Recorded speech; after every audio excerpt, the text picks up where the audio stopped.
এবং সেই মহলের প্রধান ভারতে বসে বিভিন্ন ধরনের ষড়যন্ত্র এবং বিভিন্ন ধরনের কূটনীতি চালিয়ে যাচ্ছে একের পর এক। সারা বাংলাদেশে আমরা শান্তি চাই, কেন কেউ যদি সারা বাংলাদেশে কোনো বিশৃঙ্খল সৃষ্টি করতে চায় এবং খোলা পানিতে মাছ শিকার করতে চায়, আমরা বিএনপি যুবদল ছাত্রদল মিলে সেইগুলিকে প্রতিহত করে বাংলাদেশকে শান্তি রাখবো, এই হলো আমাদের লক্ষ্য।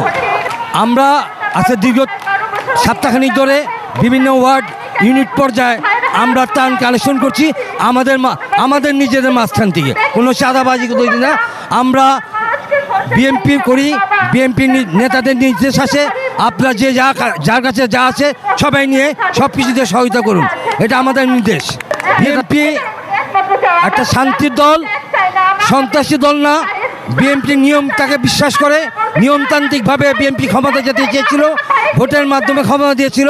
তারা ভোটের মাধ্যমে দেখেছে ভোট দিলে বিএনপির সাথে বহুভাবে লাঞ্ছিত এবং হারা তাদের সারা বাংলাদেশে 30টা সিটও তারা পাবে না।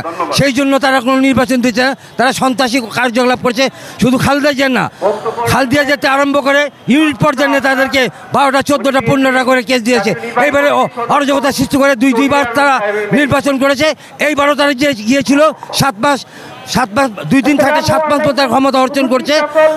সত্য জনতার মাঝখান সত্য জনতা এবং পাবলিক দিয়ে এই আন্দোলনকে তৈরিভূত করে এই হাসিনাকে পলায়ন দিতে বাধ্য করেছে। এই জন্য আমাদের বিজয় হয়েছে। এটা আমরা আইনকে বিশ্বাস করি, আইনের মাধ্যমে আইনের সিস্টেমে আমাদের হামলা মামলা কেসগুলি মানে ভুয়া কেসগুলি ঘুমের থেকে উঠে যেগুলি কেস দেখেছি সেই কেসগুলি আমাদেরকে ক্ষমা করে দিবে এই গভর্নমেন্ট, কারণ জানে প্রত্যেকটা কেসই ভুয়া কেস। হ্যাঁ, কেন আমরা সে আশায় আছি ইনশাল্লাহ আমাদের আইনের মাধ্যমে আমরা প্রক্রিয়ার মাধ্যমে ইনশাল্লাহ আমরা মুক্ত পাবো। এইটা আমাদের এই গভর্নমেন্টের কাছে আপনার অনুরোধ।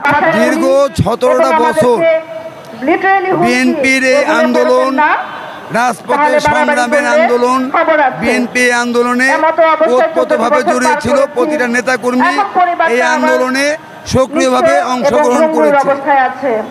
আজ এই বাংলাদেশে ছাত্র জনতার গণ অভ্যুত্থানে খুনি ফ্যাসিস্ট শেখ হাসিনা পালিয়ে যাওয়ার পর বাংলাদেশে আজ নতুন করে স্বাধীনতার উদয় হয়েছে।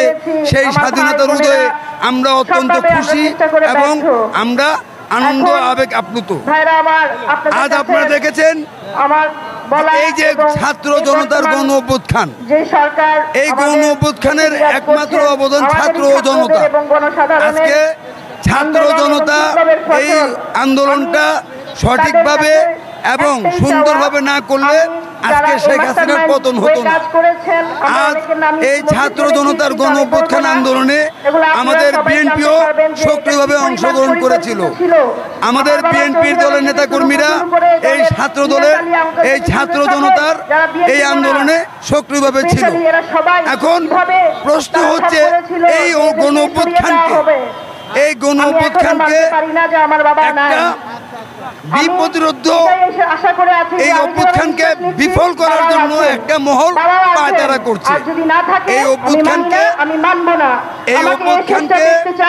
কি করার জন্য, বিফলে নেওয়ার জন্য একটা মহল পায়তারা করছে এবং সেই মহলের প্রধান ভারতে বসে বিভিন্ন ধরনের ষড়যন্ত্র এবং বিভিন্ন ধরনের কূটনীতি চালিয়ে যাচ্ছে একের পর এক। দেখেন ভারত ছেড়ে দিয়ে আমাদের দেশকে দেখেন জো বাইডেনের সাথে ভারতের প্রধানমন্ত্রী নরেন্দ্র মোদীর সাথে বাংলাদেশের ব্যাপারে নিয়ে কোনো বৈঠক হয় নাই, কিন্তু নরেন্দ্র মোদী লিখে দিল যে জো বাইডেনের সাথে বাংলাদেশ নিয়ে আলাপ হয়েছে।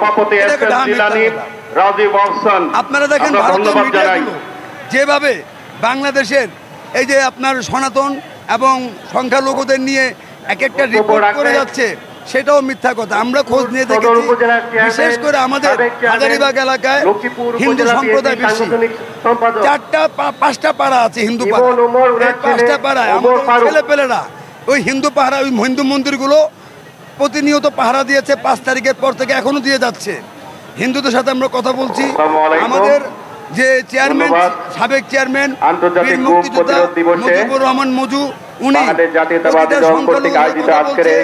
তার নেতৃত্বে তার আহ্বানে সমগ্র হিন্দুরা তার কাছে এসে এক একজনের আমার বাবা লক্ষ্মীপুর থানা বিএনপির সাংগঠনিক সম্পাদক যাচ্ছে এবং দুইবারের নির্বাচিত চেয়ারম্যান গাইডলাইন ওমর ফারুক ওনাকে চট্টগ্রাম আমার সপরিবারে বেড়াতে গিয়ে তারপরও গেলে ওখান থেকে র‍্যাব টিভি পরিচয়ে তাকে রাত 3 ঘটিকার সময় তুলে নিয়ে যায়।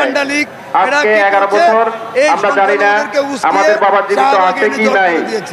আমার বাবা গুম হওয়ার 2 বছর আগে আমরা তাদের উদ্দেশ্যে আবার চাচা যুবদল নেতা সব জিনিস সফল হবে না। শহীদ মনির হোসেনকে শহীদ মনির হোসেন ছাত্র জনতার গণ 16 ডিসেম্বর শহীদ মিনারে ফুল দিতে গেলে তাকে আওয়ামী সন্ত্রাসীরা পুলিশের উপস্থিতিতে নৃশংসভাবে হত্যা করে। আজকে এই শেখ হাসিনার সরকার আমাদের কারো বাবাকে কারো ভাইকে